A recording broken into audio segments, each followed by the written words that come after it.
Hello there and welcome. Alan Plum here again with a little more from Shed Engineering, and I've just been having a tidy up, and I was just about to throw out this I don't know what it is, like shrink wrap, cling film that they put round packaging and crates and so on and so forth. I'll come to that in a minute. I hope you enjoyed the series on Tornado, covering it while it was at Neen Valley, and thank you very much for all your compliments and comments. That's very much appreciated. I must say a thank you to Laurie as well. A lot of my videos are squashed, and I think that's because my camera records to tape.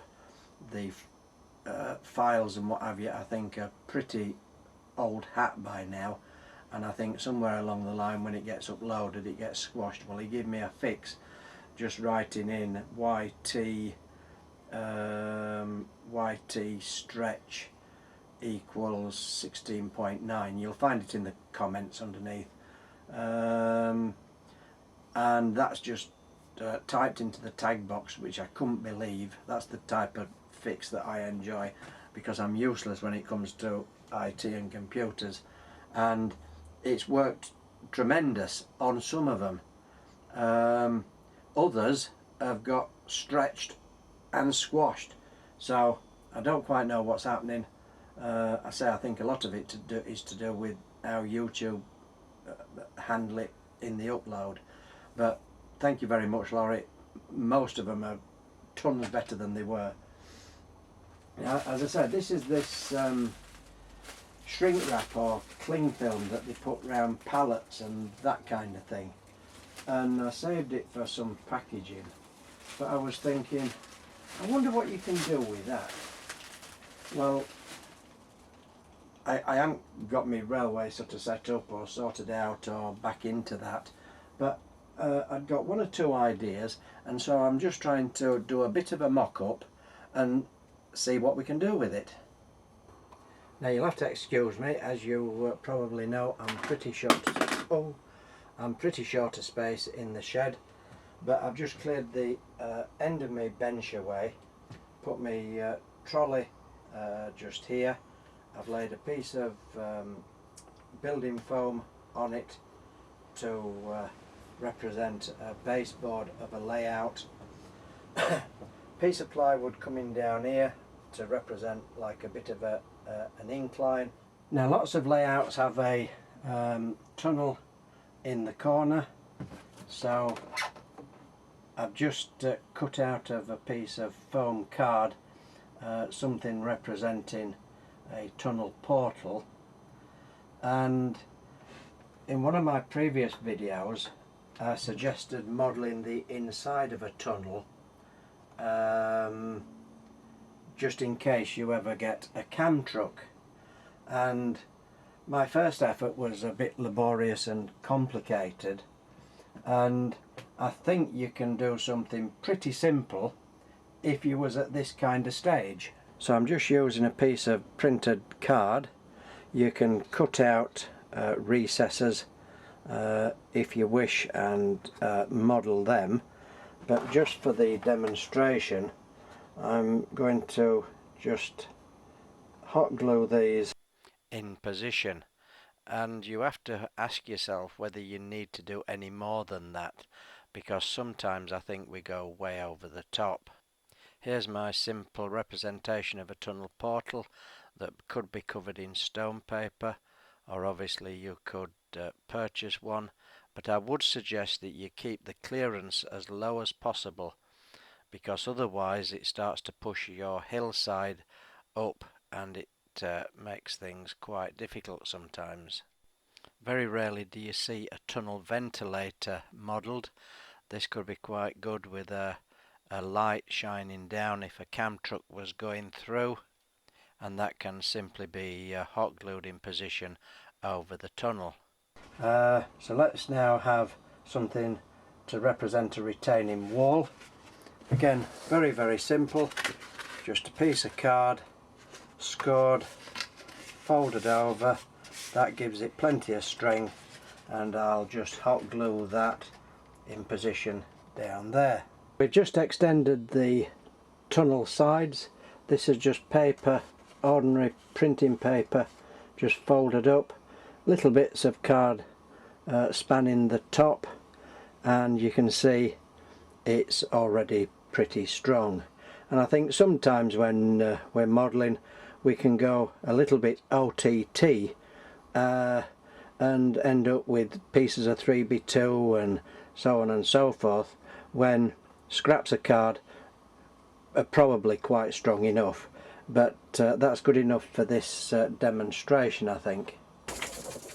Now I reckon you could just lay some card across the top of that, and if your cam truck was going through, the ceiling of the tunnel would be black, and so if the card that you've used is black and you just lay something like that over that's black, I'm sure as the cam truck goes through, at least it's not seeing all the newspaper or bits of wood, etc., and it'll be reasonably representative of a tunnel. Now let's try and make it a bit more interesting. I've got a piece of acetate sheet there. I've demonstrated this in a previous video. A little bit of rocket glue. The acetate sheet, I think, is too shiny for a water surface, and this is what I've demonstrated previously.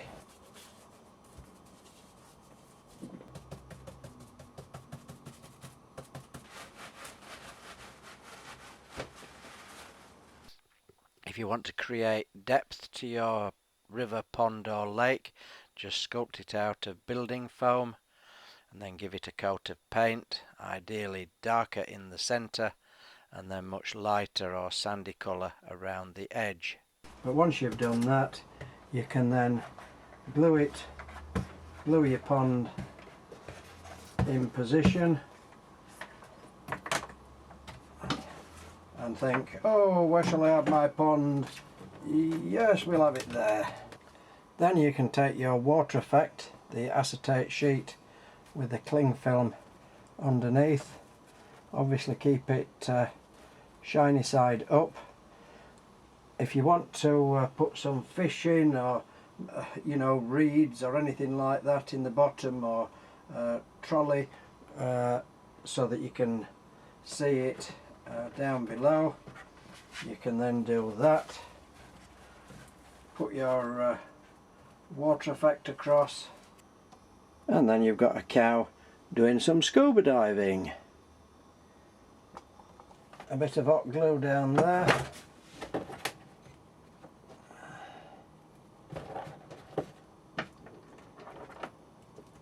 Ouch, that's hot.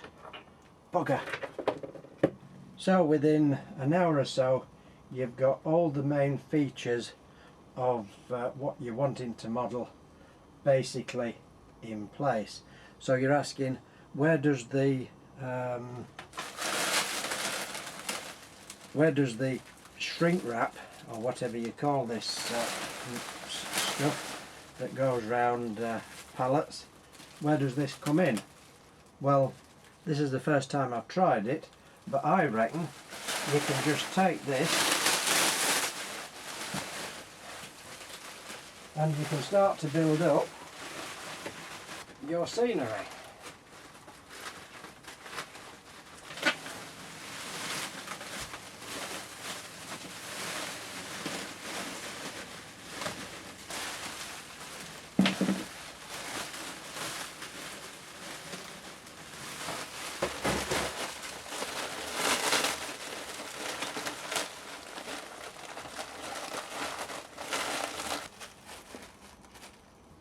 Now that's taken probably, I don't know, 15 minutes to roughly block in all that there. I haven't really got enough. You do end up using quite a lot of it. As I said, this is the first time I've tried this. It was just another idea. So if you do come across any and you want to try it out, then more is the more you've got, the better. Now, you'd then be faced with using plaster cloth. Now, I've never used plaster cloth. I've seen it many times demonstrated with strip after strip after strip, and what you intend to get is lots of straight creases, and you always seem to get the seam where it overlaps. And when you think about it, plaster cloth, why can't you just get some cloth, mix some plaster, dip the cloth in it and put some great big pieces on? Now, I've never done this. This is another completely experimental thing. I'm going to cut some pieces of cloth roughly to the shape, mix some plaster up and see what we can come up with. So 50mm wide plaster cloth on eBay, 4 rolls, £9.60 plus £2.80 packaging and posting. That's over £12, so around £4 a roll. Now I presume you can get it cheaper than that, because that seems ridiculously expensive. Now I'm not sure, but how much would I actually need to do the area you've just seen? Quite a bit by the looks of things. And am I right in saying that it's a very open weave, leaving lots of tiny holes? Well, if that's right, then that strikes me as a complete and utter swizz and a con job, just to make use twice as much, putting on a second layer, making the job twice as long and twice as tedious for that matter. So first of all, here I had some stretchy cloth, but I'm sure something like t-shirt material would be fine. And I first wet it in soapy water. Then I mixed half household filler and half plaster of Paris together.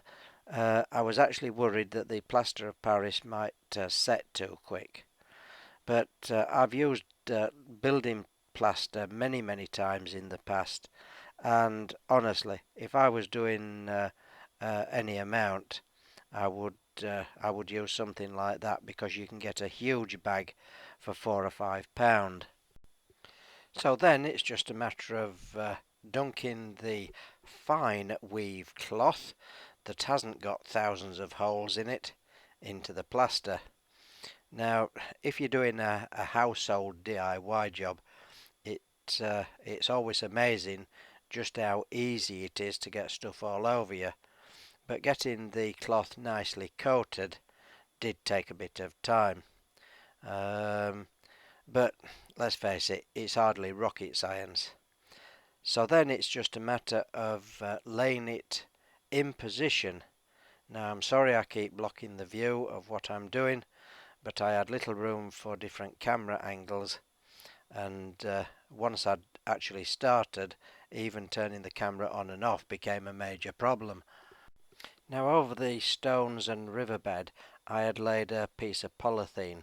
If you look back at some of my older videos where I did a working waterfall and canal weir, you will see where I did a stream, and just by laying some polythene over the stones and shrinking it back with a hairdryer, you got a fairly good water effect. Well, obviously you need to do something like that for the river, which I've skimped on, with this being a demonstration. Hopefully here you can see how I'm able to lift the cloth and stretch it to some extent, and while it will sag into any hollows or where there's a slight void, you seem to get a much smoother contour, because it seems to me if you're using newspaper, it always creases in straight lines, and I've seen many videos where the traditional plaster cloth has taken on those harsh straight lines, something you don't really want when you're trying to create gentle flowing hillsides and pastures. Now, having not used traditional plaster cloth, I'm in danger of being biased, and I can hardly be impartial, so please by all means comment and say if you think the surface, the contours or the overall effect is better or worse. Because remember, hundreds of people view videos but don't have accounts, but they do read a lot of the comments to gain extra information. So the more opinions on something like this, all the better. And then if my approach is misleading in any way, perhaps I can rectify it and say so. So here's another big lump being covered. Okay, I haven't spent much time on the riverbank, that's hardly going to be seen, but even so, that's only taken 2 or 3 minutes. Now surely that's good going. And again, hopefully you saw there how the cloth stretched to leave quite smooth contours. Perhaps with it being white you're not getting the best impression, and that's what I've actually forgot right from the start, and that's to put some colour into the plaster. I'm just using cheap kiddies poster paint, but on a job this size the cheapest brand emulsion paint would be fine. And it also acts as a binder and a glue. I'm just using the green because it was to hand, but I think brown might be a better choice. Right, that's the last piece of cloth soaked plaster being teased into place, and that's taken around 3 hours to do the lot. The tunnel portal, the tunnel ventilator, the lake, pond, river, packing in the shrink wrap, cutting the cloth to size, mixing 2 or 3 batches of plaster and laying the cloth in position. Now I'm just hoping Graham from Lakeside isn't watching. If there's any newcomers, by the way, then check out Lakeside. Graham is well on the way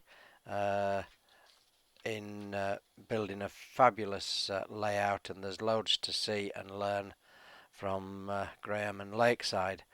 But if this cloth plaster is substantially easier and giving similar results to the normal method, then I dread to think what Graham might be thinking right now, because he was only doing a similar landscape quite recently, and that had a tunnel and embankments, etc.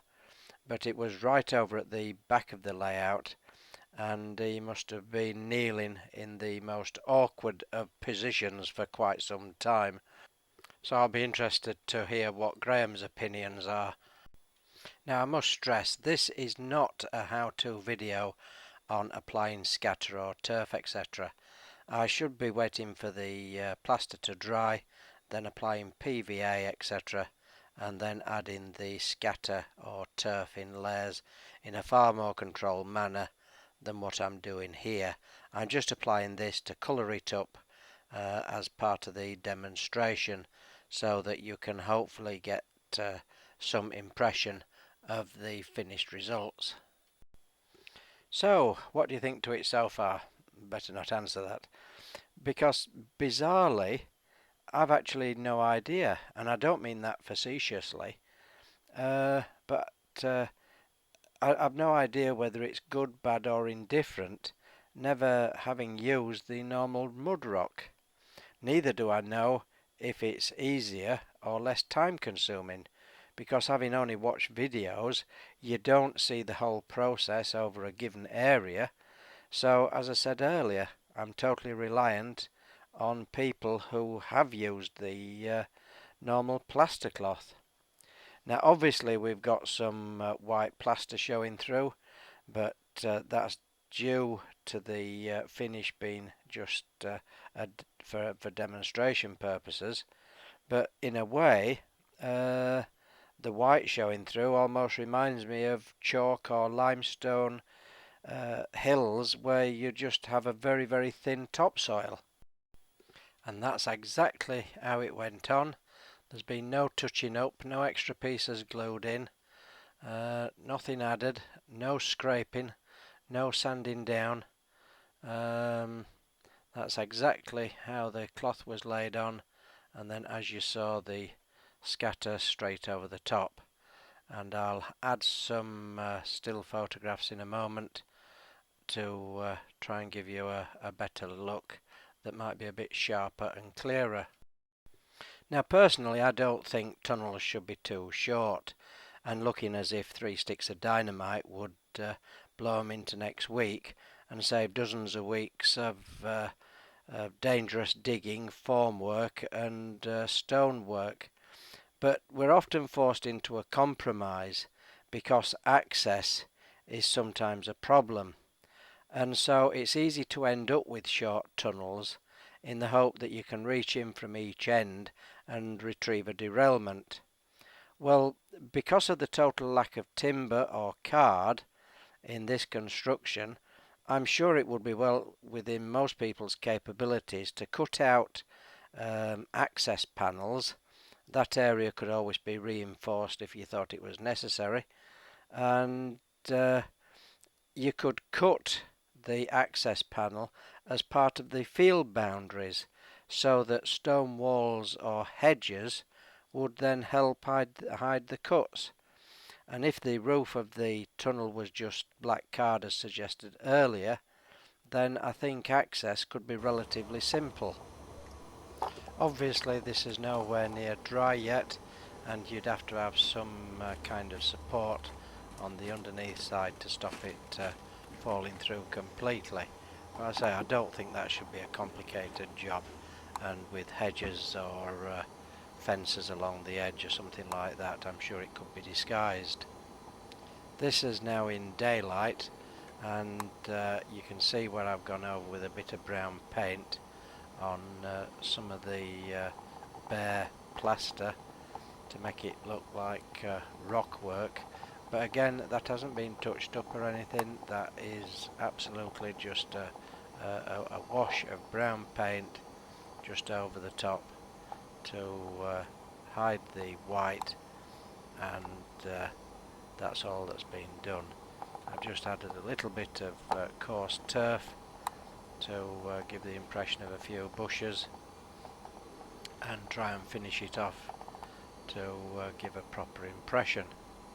And so with the finishing touches and what have you, probably about 4 hours in total, not much more than that. Now I'm sure most of you have worked this out for yourself, but I need to say it anyway. This is more or less an eggshell construction with very little strength underneath. Now some areas may have quite a lot of strength, considering it's only got one layer of cloth. There's going to be strength in some directions, a bit like an egg, but in others it could be quite weak and deform with a certain amount of pressure. So you need to bear that in mind, and obviously if you think that it needs it, then add an extra layer wherever you think fit.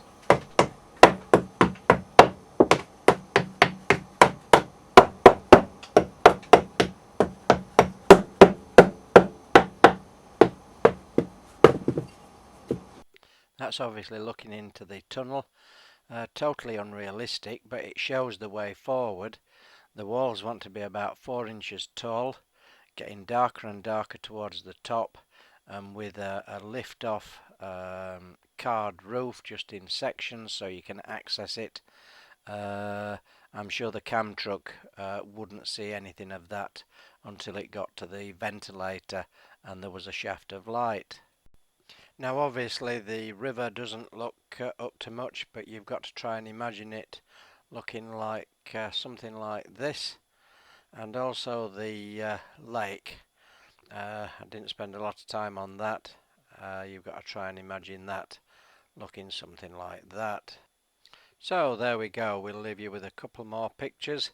I hope that's given you some food for thought when it comes to plaster cloth or cloth soaked plaster. I look forward to your comments, and I hope I don't miss any because everybody seems to be having trouble with notifications. Thank you to all the new subscribers, that's very much appreciated. And remember, if you do subscribe and you want notifications, you have to click the little cogwheel next to the subscribe banner. I hope you found something of interest, and as always, many thanks for watching.